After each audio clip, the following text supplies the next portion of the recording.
Hello mga kaugnayan, ako po si Commander Nene, ang kauna-unahang Pinoy Big Brother Big Winner that was in 2005 at kauna-unahang babaeng Corps Commander ng University of the East ROTC Unit at kauna-unahang babaeng 2002 graduate na Group Commander Saver Award ng Army Reserve Command. Ako po ay nag-train ng advance, nag-start ako noong 1999 sa Camp Texon sa Bulacan.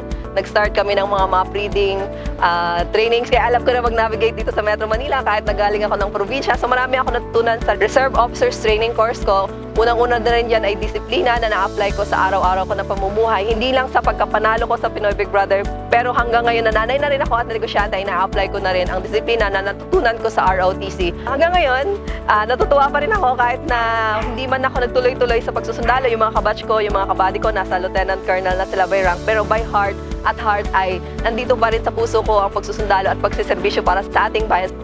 Kahit na senior citizen na ako, part pa rin yan ng buhay ko at proud na ROTC graduate ako. So yun, sa lahat ng mga kaugnayan natin, happy ROTC Month! I support ROTC!